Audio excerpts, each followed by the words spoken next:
Baru sebentar ambil senter, 3 teman tadi udah nggak ada. Sudah duluan pergi pipis. Padahal aku yang pamit duluan. Ya, sudahlah.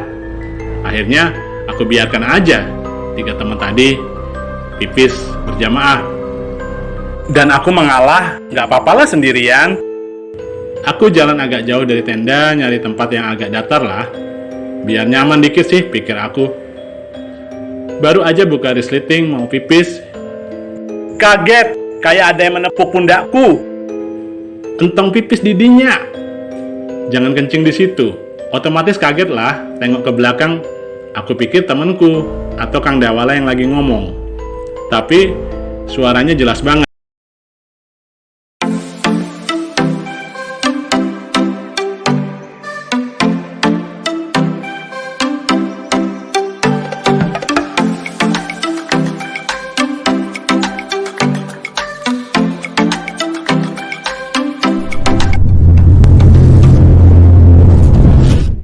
Please subscribe Arpala Rahamesti channel.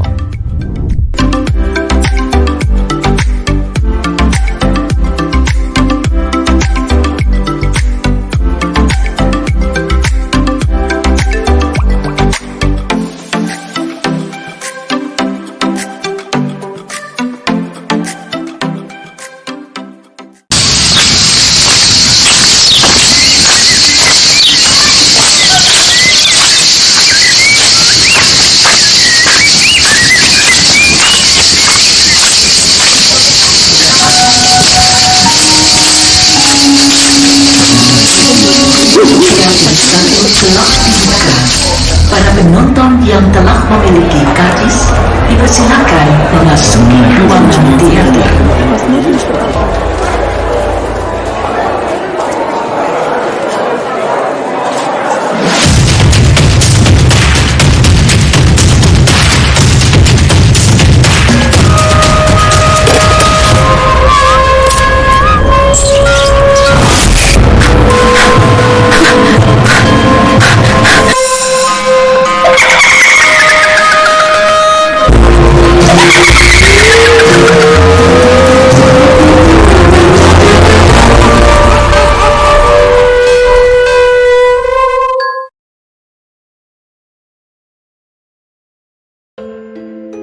Hai Sobat Arpala, kini kita memasuki segmen Hiking Angker Jadul, kisah misteri di pendakian Gunung Ciremai 1998. Pasca kejadian Mei 1998 yang merenggut banyak nyawa dan mengubah struktur pemerintahan, maka sistem pendidikan di daerahku mengalami banyak perubahan. Jadinya banyak libur berkepanjangan. Bukannya senang liburan, justru stres yang aku dapatkan.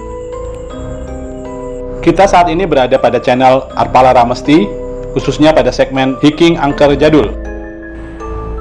Di sini khusus menelusuri ulang kisah-kisah misteri di seputar kegiatan outdoor, Khususnya pendakian pada masa-masa lalu. Seluruh kerabat kerja dan tim dapur pacu Arpala Ramesti mengucapkan bela sungkawa sedalam-dalamnya atas kabar duka dari dunia adventure Indonesia, di mana baru saja diperingati 40 hari meninggalnya 11 siswa MTS Harapan Baru Cijengjing, Ciamis saat berkegiatan adventure dan susur badan Sungai Cilewer, Jumat 15 Oktober 2021. menyaksikan dengan mata kepala sendiri betapa tragisnya kejadian saat itu membuatku stres karena beberapa minggu tak bisa keluar rumah, terasa seperti terpenjara di rumah sendiri. Untuk menghilangkan stres dan mengobati penat, maka aku iakan saja ajakan dari kakak temanku. Sebelum kita ulas secara lengkap, bagi Sobat Arpala yang baru bergabung dengan channel ini dan baru mengunjungi di video ini, jangan lupa klik tombol subscribe dan tekan tombol lonceng, serta bagikan sebanyak-banyaknya ke khalayak ramai. Hal ini merupakan hal yang mudah bagi kalian, namun berimpact besar bagi pengembangan dan kesinambungan channel ini. Nantinya, bakal ada banyak lagi cerita maupun video-video seru lainnya.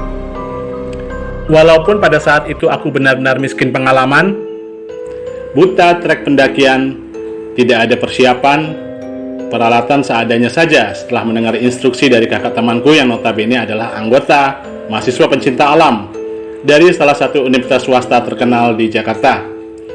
Karena baru pertama kali mendaki, Ciremai tak menyurutkan semangatku untuk ikut serta di dalam perjalanan ini. Hitung-hitung, hilangin stres, habis mengalami tragedi yang bisa membuat trauma. Apalagi saat itu aku masih SMP, sekolah menengah pertama. Emosi masih labil, dipaksa untuk menyaksikan banyak mayat tergeletak di jalan. Kalian sanggup? Aku tak yakin.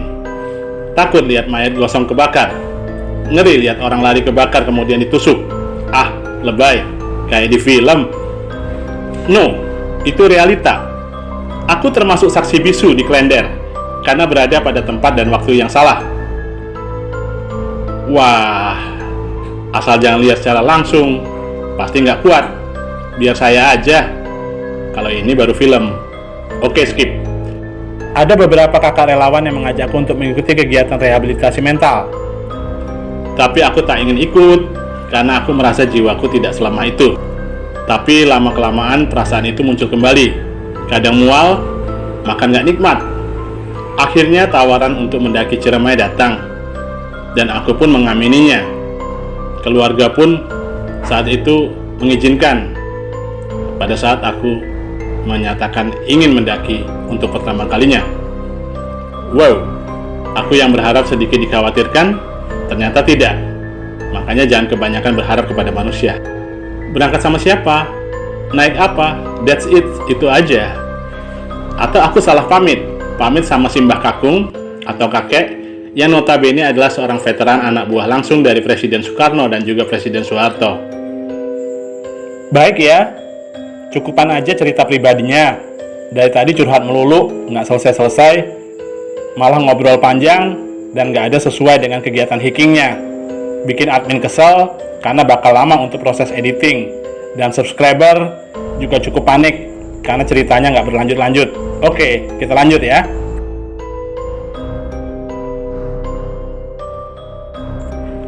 Sobat Arpala, pagi hari setelah malam mendapatkan undangan untuk mendaki, Aku dan orang-orang yang pengen mendaki berkumpul di rumah kakak temanku yang akan ikut membantu dalam proses pendakian.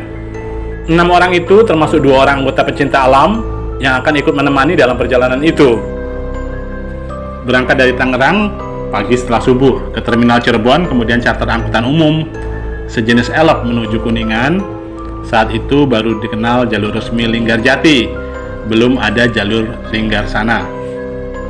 Sesampainya di Linggarjati saat itu masih pagi, kami pun diinstruksikan untuk beristirahat dulu sebelum start pendakian.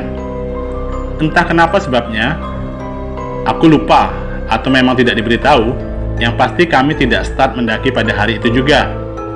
Kami menginap di base camp semalaman, padahal saat itu hari masih pagi menjelang siang. Baru pertama kali menginjakkan kaki di area lereng gunung, merasakan dinginnya, sejuk. Sensasinya tak akan pernah hilang rasanya di sana.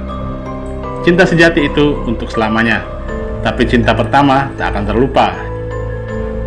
Pagi hari sebelum mulai mendaki, Kang Dawala dan Teh Aila menginstruksikan untuk membeli bekal yang dibutuhkan jika belum membawa dari rumah. Tasku pun digeledah oleh Kang Dawala, dikeluarkan semua dan dibantu packing dengan benar. Thank you Kang Dawala. Kalau nggak ketemu Akang, aku nggak akan kenal Gunung Ciremai sampai nanti punya pacar atau menikah.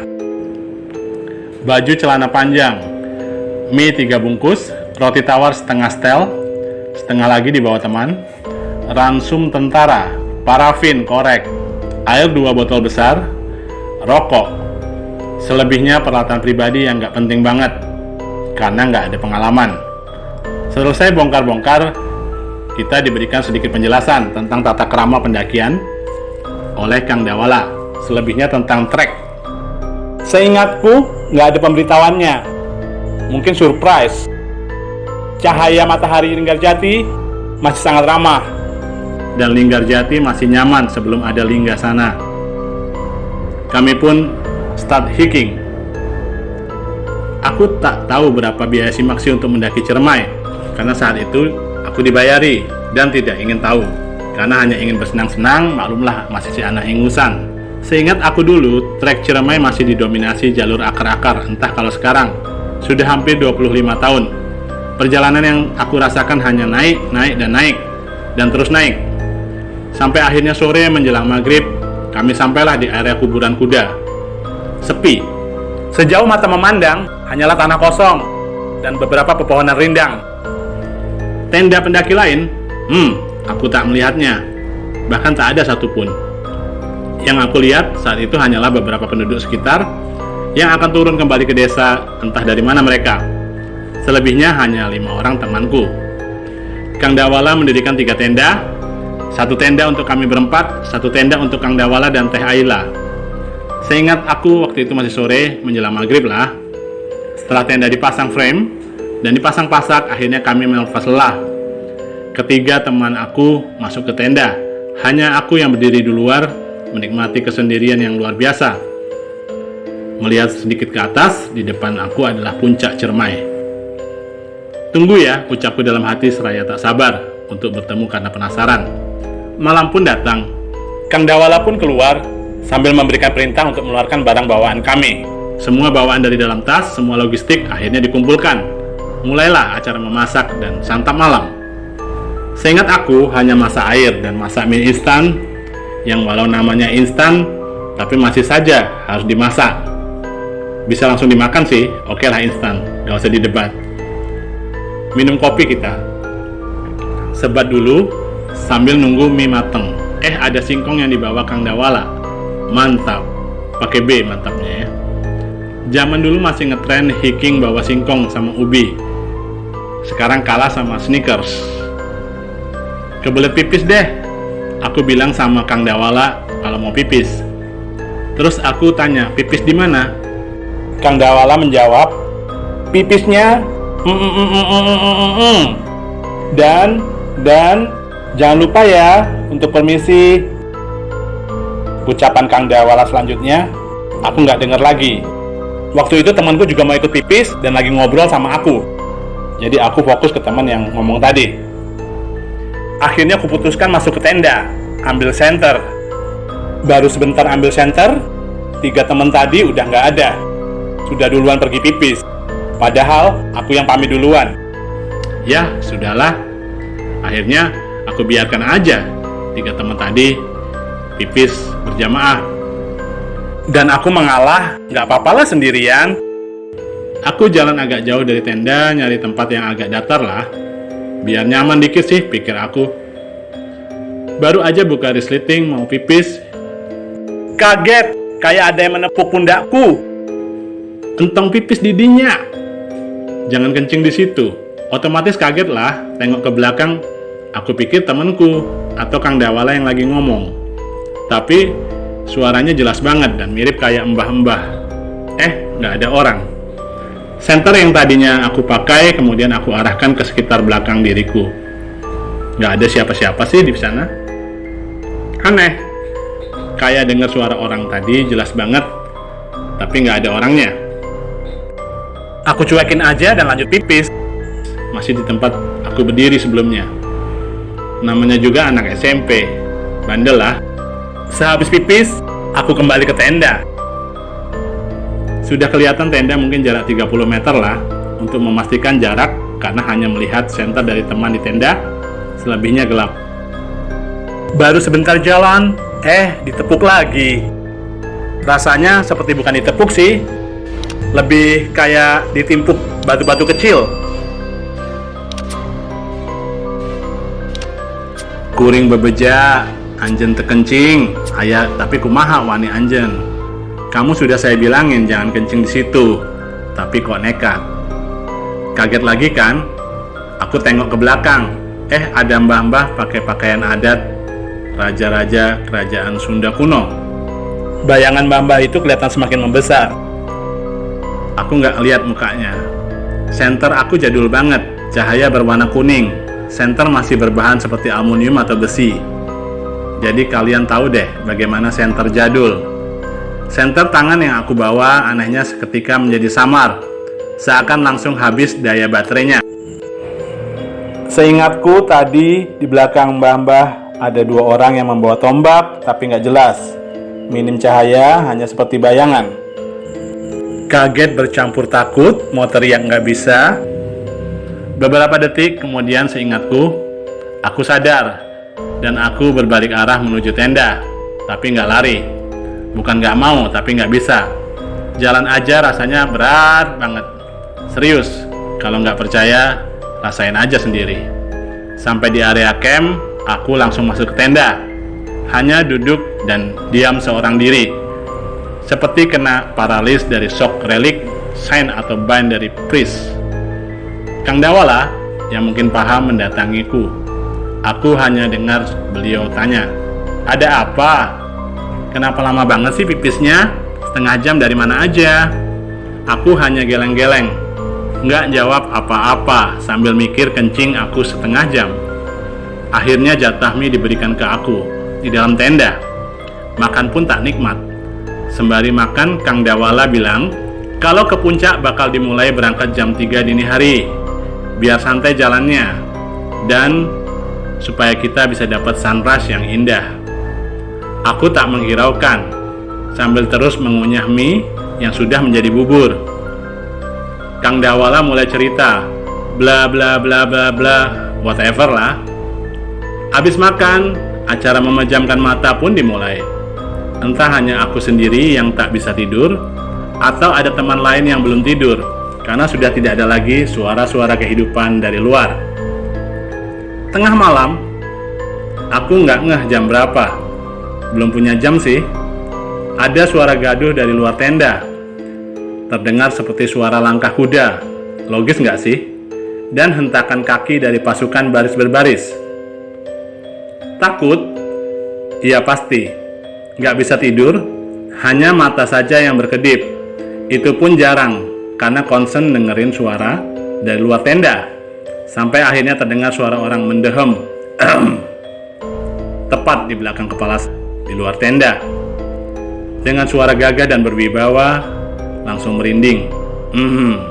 Mau tidur nggak bisa. Berharap pingsan juga nggak bisa pingsan. Cuma bisa nahan nafas saja, sambil deg-degan. Sampai akhirnya Kang Dawala membuka tenda kami dan bilang waktunya untuk ke puncak. Kami pun disuruh siap-siap. Lega banget sumpah. Tapi keluar sekarang, sudah pasti big no. Semua udah keluar dari tenda dan siap-siap buat ke puncak. Cuma aku yang masih di dalam tenda. Sampai teman-teman saya ngomel. Padahal dia yang dari awal pendakian ngeluh capek terus. Sekarang malah jadi semangat bener. Gareng, ayo, kamu mau ikut apa enggak? Kita udah meleset setengah jam dari jadwal. Kasihan teman yang lain nunggu. Pertanyaan yang saya ingat waktu itu. Karena belum selesai beritanya, saya pun membuka tenda berharap untuk Kang Dawala ada di depan tendaku. Tapi begitu aku buka, yang saya lihat adalah orang berpakaian adat Sunda, khas kerajaan zaman dulu yang membelakangiku. Yang aku lihat hanya punggungnya saja pada waktu itu. Kaget lagi. Tiba-tiba aku tak bisa bergerak. Kemudian sesuatu berpakaian adat Sunda tadi berbalik ke arahku. Dek, wajahnya nggak ada, rata, flat, kayak TV LCD. Di dalam tenda ada senterku yang digantung di tengah tenda. Sedikit ada cahaya temaram. Ya Allah, aku lemes. Mau nangis nggak bisa, teriak nggak bisa, pingsan pun nggak bisa. Seketika itu langsung menunduk. Mampus deh. Tak lama kemudian, akhirnya aku ngerasa badan digoyang-goyang sama Kang Dawala. Gareng, ayo bangun. Jangan tidur sambil duduk. Aku jawab pelan, kayak malas ngomong rasanya. Aku nggak mau jalan, Kang. Nggak mau. Tunggu pagi aja, tolong Kang. Jangan dipaksa. Aku dimarahin sama Simbah tadi. Disambut dengan kekagetan dan kebingungan oleh Kang Dawala. Akhirnya Kang Dawala menuruti kata-kataku. Ya, start pendakian justru baru dimulai setelah terbit matahari. Nah, ini yang kuharapkan, sinar matahari. Kang Dawala pun mengalah, mempersilahkan aku untuk istirahat dan menunggu datangnya pagi yang disambut dengan sinar matahari. Aku tak tahu apa yang harus diperbincangkan oleh mereka. Kang Dawala dan kawan-kawan yang lain pada ngobrol. Yang pasti aku lelah dan mengantuk. Entah berselang lama kemudian, aku dibangunkan oleh temanku. Disodorkan gelas berisi kopi ke depan bibirku. Bangun Kang, naha puncak atau napi hente? Bangun kamu, mau muncak apa enggak? Duh, berat rasanya mata buat melek. Tapi akhirnya melek juga sih dengan senang hati. Sekitar setengah jam lah, gak sampai sejam, aku prepare, sarapan dulu. Karena Kang Dawala bilang udah jam 8-an. Kita kudu muncak sekarang, karena nanti biar turunnya gak kemalaman. Oke, skip cerita hal yang gak penting ya. Perjalanan menuju puncak aman, sampai Pengasinan. Saat itu Pengasinan sebelum ke Kawah Ciremai aman-aman saja, hingga kini. Pemandangan Ciremai indah dan elegan. Walau sudah berevolusi dan foto sebentar di atas puncak Ciremai, gak banyak gaya, karena pakai foto roll film yang kudu di updrop, per foto 10 ribuan. Ya, mahal sekali ya Sobat Arpala. Selesai foto, kami bergegas turun. Kang Dawala bilang, ikutin aja batu yang ditumpuk, jangan terlalu ke kanan. Saya bingung jelasin posisinya ya. Fokus aja sama ke arah tenda, itu yang dibilang sama Kang Dawala sebelum kami turun. Tapi, emang dasar aku yang aja lupa, atau aku nggak fokus karena terlena keindahan alam yang baru saja pertama aku rasain. Jadi nggak fokus, turunnya misah. Aku paling belakang karena aku lama berhenti untuk melihat pemandangan yang indah. Turun, kok tenda nggak kelihatan? Temanku juga nggak kelihatan. Yang aku lihat di bawah hanya pasir, batu besar menjorok ke bawah, itu entah jurang atau hutan. Bingung, panik, aku lihat batu yang ditumpuk, tapi nggak ngerti fungsinya apa. Baru ingat saat sudah kembali di tenda dan dijelaskan lagi oleh Kang Dawala. Akhirnya aku duduk. Wah, udah terasa banget panas mataharinya. Ngantuk yang aku rasain saat itu. Kena angin kenceng, rasanya kayak dibelai rambutnya sama ibu. Nyaman. Sampai akhirnya ada kerikil yang mungkin jatuh ke daerah punggung. Kaget, karena ada Kang Dawala yang panggil-panggil dari bawah sebelah kiri. Jauh banget jaraknya. Astagfirullah. Aku ikutin aba-aba dari tangannya untuk mengarah ke kiri lebih jauh menuju ke arah Kang Dawala. Sampai akhirnya ketemu deh penampakan tenda. Sesampainya di tenda, aku justru dimarahin oleh Kang Dawala. Yang aku tuju itu mendekati jurang. Diomelin, kenapa nggak ikutin batu yang ditumpuk. Ya, maaf Kang, merepotkan. By the way, saat aku sampai di tenda hari sudah sore. Ya, bisa dipastikan kemungkinan besar aku tertidur saat perjalanan turun dari puncak. Setelah maghrib diputuskan untuk start bareng turun ke base camp. Perjalanan yang tadinya menyenangkan malah justru bikin bete. Karena aku diomel-omelin terus sama Kang Dawala. Sama teman sama Teh Aila juga. Padahal Teh Aila ini orangnya tak banyak omong. Kesal, aku pun misuh-misuh.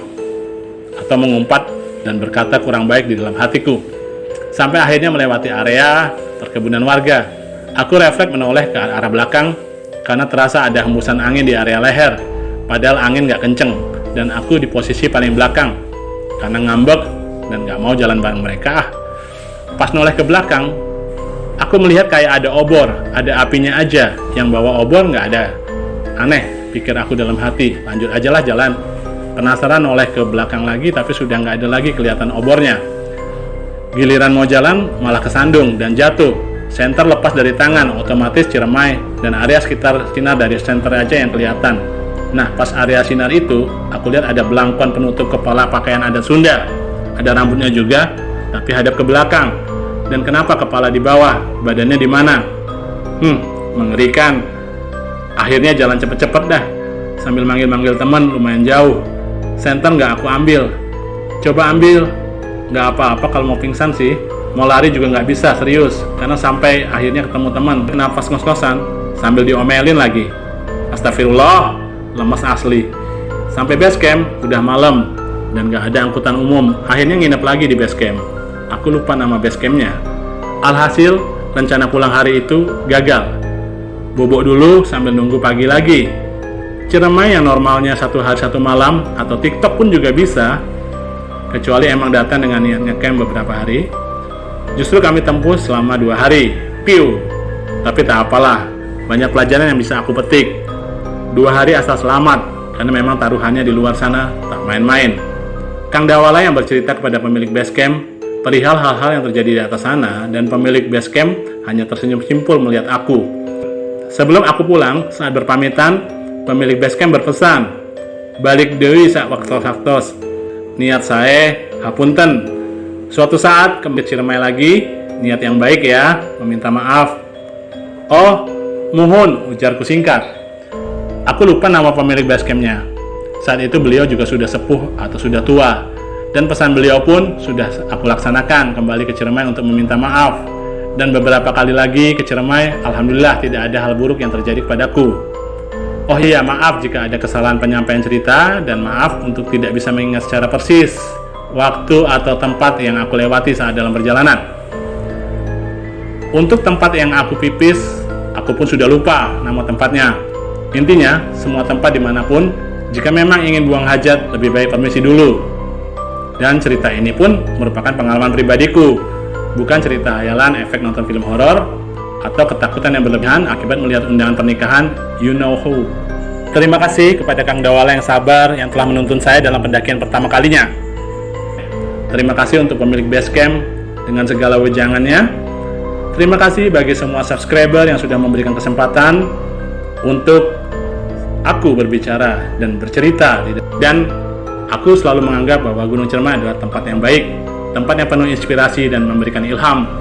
Tentunya ini bukan kisah terakhir pengalaman hiking angker jadul yang akan diceritakan di dalam segmen hiking angker jadul di kanal Arpala Ramesti.